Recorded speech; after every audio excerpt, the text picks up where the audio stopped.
Alright, we've won the die roll. We're actually going to take advantage of our consistent mana base and our pretty decent curve and play first. Yeah, see? Alright, we'll just go to 6 and not... Yeah, this... Okay, whatever. I think we have to keep this, but... Oh, man, it's so bad. Any one of our 9 swamps makes this hand... He's still pretty bad. But he mulliganed as well, so hopefully we'll get some time, and I don't think we can go any further. Man, that's just all sorts of bad right there. Any of our cheap red cards are fine. Any swamp is fine. I mean, we've got mostly live draws from this position. I don't really like going down to 5 if I can help it. This Diabolic Tutor is going to be pretty good too. Once we finally draw swamps, it can find us any of our bombs. And the good thing about our bombs, like Inferno Titan and such, is that they're like good for coming back. So like even if we're way behind on board, we can DT for the Inferno Titan and potentially kill 2 or 3 creatures when we play it. So we both tanked on our 6s and kept, which means this is probably going to be a little bit of a cripple fight, but this is definitely the kind of game where a turn 1 Fire Slinger could just get you 6 or 7 points just by hanging around. Definitely will want to keep that in mind.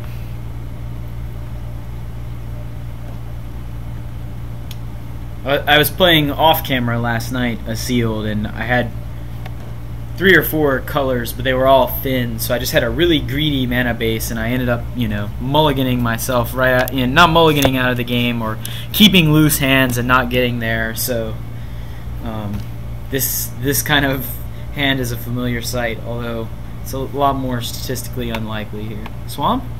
Another black card, okay. Well, still not the worst. There's plenty of stuff we can draw that'll get us going while we, you know, grab a swamp. A burn spell would be fine, because then we could remove his first creature. Even just like a Lavamancer as a 1/1 or a Fire Slinger to get us going would be perfectly acceptable. Hopefully he's not up to too much. Black, green, okay. So we're going to go ahead and get our, had it the whole time. Get our Warpath Ghoul down on curve. And we probably wouldn't have played any of these cards anyway, so good. Next turn we can, ooh, draw go, he says. Let's battle for 3. And then we get to play a 2/2 flyer and another land and say go. No land? I feel like he would have windmill slammed if he had anything. So he's going to be taking 5 a turn from our sort of aggro draw. Yeah, this is looking pretty good for us. Black-green doesn't have any specific hate cards that would be good against us, like Celestial Purge or Flash Freeze. A blue deck with counter spells is going to be pretty good against our heavy bombs, though. He did draw land, and he does have the Warpath Ghoul. So next turn I can battle and use the Ring Flesh, but I actually think that's pretty bad.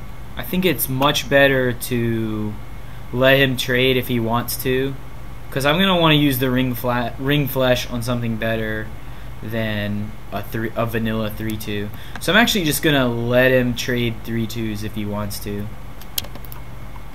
And that'll drop him to 15, and I'll play a Goblin Arsonist. And then I will probably, since I have the mana, I will probably just go ahead and Diabolic Tutor for Inferno Titan. And then as soon as we draw a land, we are live. So we've got Inferno Titan.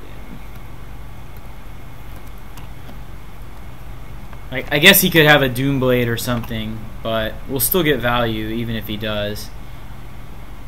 I guess if he Mind Rots us, that's pretty bad. Didn't think about that. I gotta admit, I did not think about Mind Rot. Sorin's Thirst on the bat. Okay. Ooh, Singer Vampire. Well, don't mind if I do.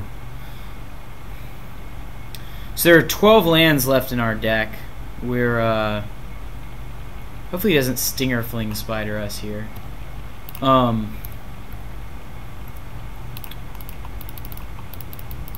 lands left in our deck. Probably draw one within the next couple turns. Now, if he Mind Rots us, we don't care too much. Very little in black-green can kill this other than Plummet and the Spider, so we're not too worried. I guess just like Brink of Disaster would keep us from attacking. Druidic Satchel is a large game. You know what else is a large game? Inferno Titan. So we're going to bash for 5 and then Arc Lightning him down to 8. And then even if he probably thinks we tutored for this, which is kind of funny. He's like, man, that was a great Diabolic Tutor. He's actually just dead here if he doesn't have Doomblade.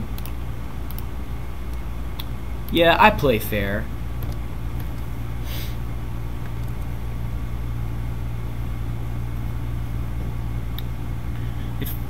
If he has Doomblade, we still get to hit him for 5, and we have Ring Flesh still in our hand. That seems pretty good. This bat is probably going to get cut since he has stuff like Soren's Hearse. This card is absurd. I wish I had a Manic Vandal or something in my pool. Druidic Satchel is a pretty substantial game if you get time to use it.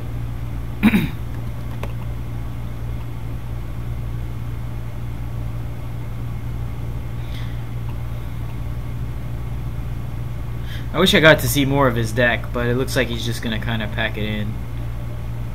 He could Satchel and try to reveal a creature and get a token to chump the Inferno Titan, at which point I would probably just Ring Flesh the token so that the 6 points can get through.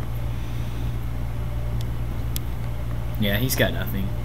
Alright. So that was a pretty lame kind of game. So the straight burn like Lava Axe is bad when he has incidental life gain like the Druidic Satchel. Makes Fire Slinger a bit worse as well.